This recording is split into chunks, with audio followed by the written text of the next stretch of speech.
রাজশাহী মহানগরীর ফুটপাত পেরিয়ে এবার গুরুত্বপূর্ণ সব সড়ক দখলে নিয়েছে ভাসমান ব্যবসায়ীরা। কোথাও সড়কের অর্ধেক জুড়ে বসেছেন তারা, আবার কোনো জায়গায় সড়ক বন্ধ করে বসানো হয়েছে হকার্স মার্কেট। এতে ভোগান্তিতে পড়েছে পথচারীরা।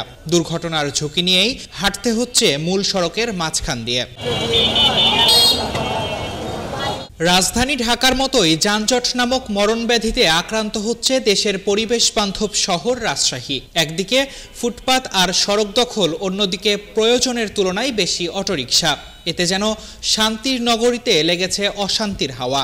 নগরবাসী বলছেন, ব্যাঙের ছাতার মতো গড়ে ওঠা এসব দোকানপাট পথচারীদের ভোগান্তির কারণ হয়ে দাঁড়িয়েছে। তেমনি যত্রতত্র থেমে থাকা অটোরিকশা তাদের কর্মঘণ্টা কেড়ে নিচ্ছে। ফুটপাতের দোকানগুলো মাত্রাতিরিক্ত হারে বেড়ে যাচ্ছে।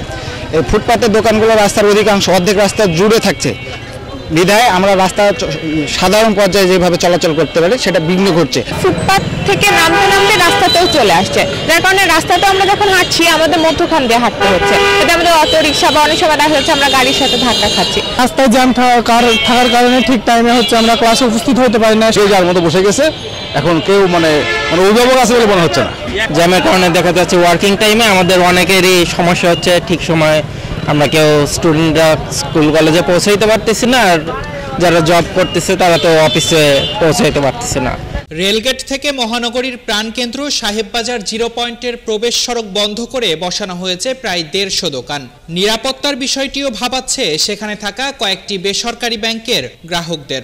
একই চিত্র নগরীর সোনাদিঘির মোড়, Monichattar, rail gate, new market, Ranibazar, Lakshmipur সহ গুরুত্বপূর্ণ সব পয়েন্টের। যানজট আর সড়ক দখলের বিষয়টি অকপটে স্বীকার করলেও করণীয় জানা নেই এসব ক্ষুদ্র ব্যবসায়ীদের। ওই পাশে ছিল, ওই পাশে থাকলে ভালো থাকতো। এক পাশের রাস্তাটা বন্ধই হয়ে গেছে গোটাটাই, মানুষের যাতায়াতেরও একটু সমস্যা হয়েছে। লোক চলাফেরা করে সবারই সমস্যা, তাহলে আমার আর আপনার বলে কথা না। আমাদের মনে করেন যে ব্যবসা বাণিজ্য খারাপ হয়ে গেছে, এই সামনে মনে করেন যে পুলিশ বসে দিয়ে এখন নতুন নতুন দোকান এসে ঢুকে দিয়েছে, আর আমাদের অসুবিধা হয়ে গেছে। আমার ছেলে বড় মজা কাছে এখন এখানে এসে আমার রোহিঙ্গা হয়ে গেছে। এই সামনের গাড়িটা যাচ্ছে না বলে কোনো সিরিয়াল নাই, যে যার মতো উঠছে, যে যার মতো নামছে। আমাদের গাড়িরাও যে যার মতো উঠাচ্ছে। এই ওঠার তো কোনো জায়গা নাই, নির্দিষ্ট কোনো জায়গা নাই, যেখানে উঠবে এখানে নামবে। এসব ব্যবসায়ীদের দোকান বসানোর জায়গা নেই। ছড়িয়ে ছিটিয়ে থাকা ব্যবসায়ীদের এক জায়গায় বসানো হয়েছে বলে জানিয়েছেন পুলিশ কমিশনার। আমরা চাইলে হকার থেকে আমরা উঠাইতে পারি না, এবং শুধু আমি সেখান থেকে তাদেরকে রাস্তার এই পাশ থেকে ও পাশে আনতে অনেক করতে হয়েছে, জোর করে আনতে হয়েছে। তারা সরতে চায় না। তো এই মুহূর্তে আমরা তো তাদেরকে এখান থেকে সরাইতে পারতেছি না।